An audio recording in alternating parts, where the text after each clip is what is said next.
to start building a healthier, more collaborative workplace, care and concern is a really good starting point. We oftentimes forget about that. We're focusing on the deadlines or the big projects that we have to do. It's super easy to lose sight of that. This is only going to help your organization's bottom line or be much more effective and efficient in achieving your mission. If you think of any relationship you have, think of it as a bank where deposits need to be made to keep it going.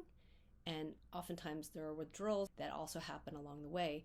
And by expressing care and concern, this is a really easy way for you to put a deposit in that account, and you never know when you might need that someday.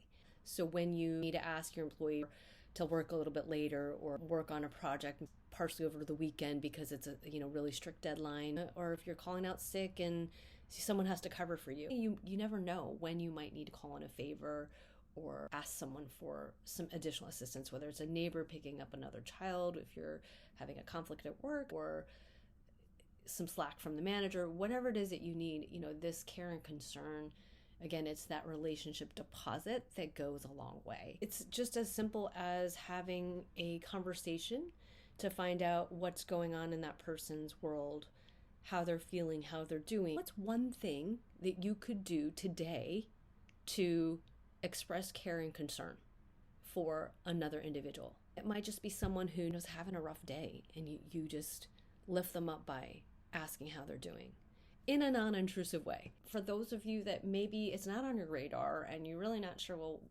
how do I actually do that? How do I express care and concern? You're focusing on the other person, observing what are their needs, both physically, emotionally, and what can I do to support this person? That's all you're really looking for. And it's in a curious, open way that you're interacting with the person. It's not, hey, what's going on? Or why haven't you done this or that? It's not accusatory.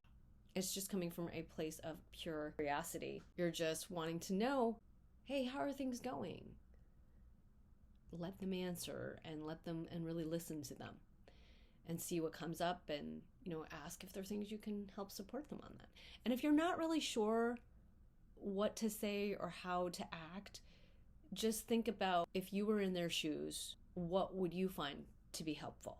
How would you want someone to approach you? How would I want to be supported? How would I want someone to express care and concern for me? This is just to serve as a reminder that this is foundational in all different relationships, both at work and at home. And it goes a lot longer of a way than you think. In the end, all these little things add up.